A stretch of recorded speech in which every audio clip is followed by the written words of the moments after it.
just কি খবৰ আশা ৰাখিছোঁ সকলো ভালে আছে মই পৰি মোৰ চেনেলৰ আজি আন এটা ভিডিঅ'লৈ আপোনালোকক প্ৰত্যেককে স্বাগতম জনাইছোঁ আৰু আজি হ'ল দেওবাৰ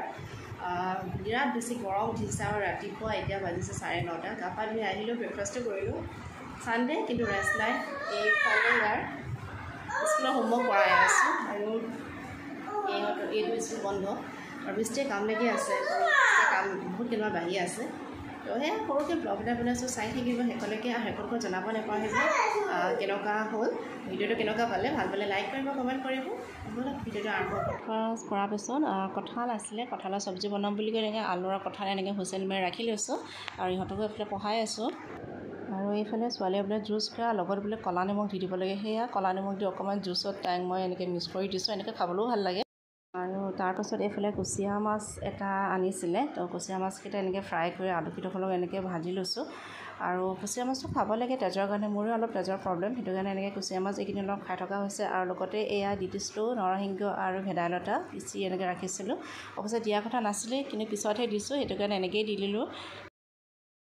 আৰু এইফালে কুচিয়া আৰু ভেদাইলতাৰ জোল এইখিনি হৈ গ'ল আৰু তাৰপিছত মই বনাইছিলোঁ এয়া কঁঠাল ভাজি এইখিনি অলমষ্ট হৈ গ'ল মই এইটো ৰেচিপি হিচাপে শ্বেয়াৰ কৰা নাই কাৰণে এনেকৈয়ে বনোৱাহে অকণমান দেখাইছোঁ ভাত পানী খোৱা হৈ গ'ল আৰু এতিয়া অকণমান টাইম বহিছোঁ মানে এই চিনেমাখন দি আছোঁ অসমীয়া চিনেমাখন সেইটো মানে চাইছোঁ বহুত দিনৰ পিছত অলপমান চাম বেছি নহয় তাৰপৰা অকণমান ৰেষ্ট কৰি আৰু এয়া আৰু এইকেইদিন মানে ভিডিঅ'বোৰ ভাল হোৱা নাই যিহেতু অলপ কামত ব্যস্ত হৈ আছোঁ সেইটো কাৰণে অলপ দেখাবলৈ চেষ্টা কৰিছে বৰ বিশেষ নহয় সেয়াই আৰু এয়া হয় ইদিনাখনৰ নেক্সট ডে ৰাতিপুৱা আৰু আজি ভাবিছোঁ মই আপোনালোকক এই কি টিফিন দিওঁ তাকে শ্বেয়াৰ কৰিবলৈ ভাবিছোঁ এয়া এনেকৈ ৰুটিটো বনাওঁ আমি এনেকৈ ৰুটিকেইখন বনাই লৈছোঁ আৰু এনেকুৱা কেইটামান মোৰ সাজ আছিলে আৰু দুটামান আছে সাজ সেইকেইটা বাৰু ওলোৱা নাই আৰু তাৰ লগত মই এনেকৈ আলু পিটিকা কৰি ভৰাই তাইক এনেকৈ যোনটো নিচিনা বনাই দিওঁ আৰু আপোনালোকে আলু নিদি বেলেগ ভেজিটেবলো তাই এড কৰিব পাৰে আৰু যিহেতু লুচি পুৰি বা ৰুটি থাকিলে সিহঁতি খাবলৈ অকণমান স্কুলত দিগদাৰ হয় এনেকৈ বনাই দিলে ধুনীয়াকৈ সোমাই থাকে এয়া চাব হা খুদি দিলে কি ধুনীয়া হয় দেখিবলৈও ধুনীয়া লাগে সিহঁতক খাবলৈও ভাল পায় কোমল হৈ থাকে এনেদৰে আপোনালোকে টিফিন হিচাপে দিব পাৰে বা গধূলি কেতিয়াবা সৰু ল'ৰা ছোৱালীক বনাই দিব পাৰে ইভিনিং স্নেকৰ নিচিনা আৰু আজি মই এইটো এক টিফিনত দিছিলোঁ কাৰণে আপোনালোকৰ লগত শ্বেয়াৰ কৰিলোঁ আৰু এয়া মোৰ হৈ গ'ল আৰু এনেকৈ গৰম তেলত দি দিব পাৰে ৰিফাইন তেলো দিব পাৰে বা মিঠা তেলো ব্যৱহাৰ কৰিব পাৰে আৰু একদম ইজি হয় চিম্পল হয় খায়ো এনেদৰে খুব বেছি ভাল লাগে আৰু নিমখীয়া যদি নহয় তেতিয়ালৈকে আপোনালোকে নাৰিকল বা গুড় এনেকৈ ভাজি ৰাখিও দি দিব পাৰে মই অৱশ্যে তেতিয়া যদি কেতিয়াবা লুচি পুৰি থাকে তেতিয়া মই এনেকৈয়ে দি দিওঁ তেতিয়া ধৰক সিহঁতৰ ইউনিফৰ্ম বনাব নালাগে বা খাত কৰোঁ ইমান লেতেৰা নহয় সেয়ে আৰু আজি এইটো বনাইছিলোঁ কাৰণে আপোনালোকক শ্বেয়াৰ কৰিলোঁ যদি ভাল পায় আপোনালোকে লাইক কৰিব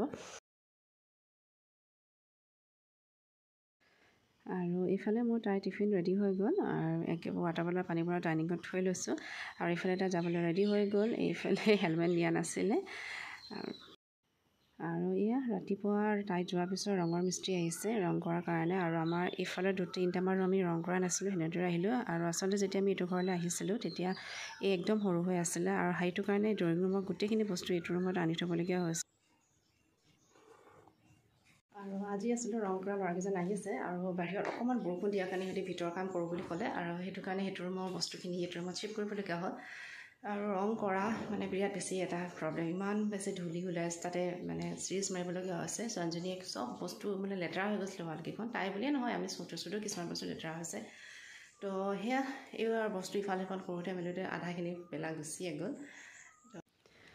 আৰু এইফালে এইকেইখন ৱালৰ বাৰু হৈছে কিন্তু এই দুখন ৱালৰ কাম এতিয়াও বাকী হৈ আছে কাৰণ সিহঁতৰ অৰিজিনেল যোনটো ৰং কালাৰ আমি দিছিলোঁ সেই কালাৰটো উঠাব পৰা নাই